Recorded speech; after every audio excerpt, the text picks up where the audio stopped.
Well, good morning. This morning we read chapters 36 and 37 of Ezekiel. And after all of the prophecies of judgment against Israel and against the nations, we begin at this chapter and some of the previous chapters into it. But we get there fully now, the promises of restoration.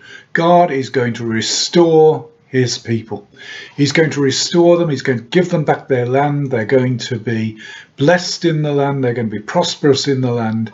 They're going to find his gathering them together out of the nations. They were scattered because they brought shame to his name. They are being gathered and they will be a holy people. God is going to change their hearts and change their spirit. I will give you a new heart and put a new spirit in you. The laws are the same, but the attitude of the people is going to be different. They're going to desire to serve the Lord. The cities are going to be rebuilt. The people are going to expand and become more numerous. Great promises in chapter 36. Chapter 37 contains the most famous passage in the book of Ezekiel, the prophecy of the dry bones. Here are dry bones scattered. Can these bones live?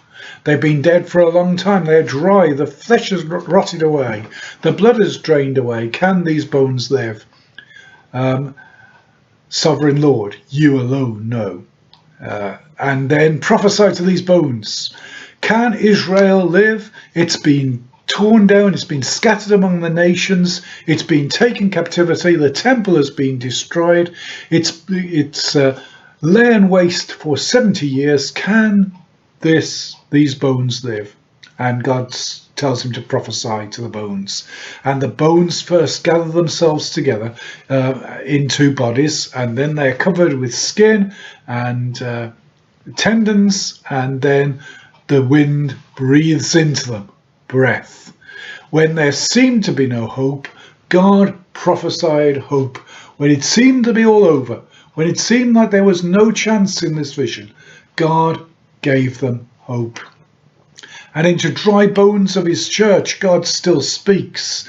I will put breath in you. He gathers us together, he unites us, and then breathes into us his spirit. And uprises from these dry bones, uprises a great army, a vast army.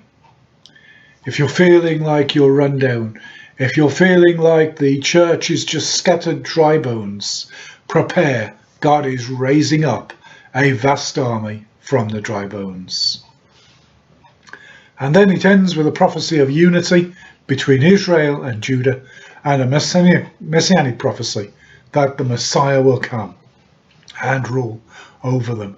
The nations will know that I am the Lord. I will make Israel holy. My sanctuary is among them forever. God makes his people holy, that his name may be glorified and he may be praised. Here we have some great prophecies of hope. After all of God's judgment, there is hope of forgiveness and blessing. When they just seemed like dry bones, there was hope that a vast army would arise.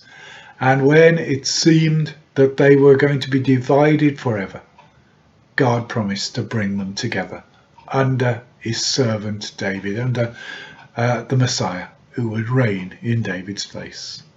The Lord bless you this morning. Be encouraged. Amen.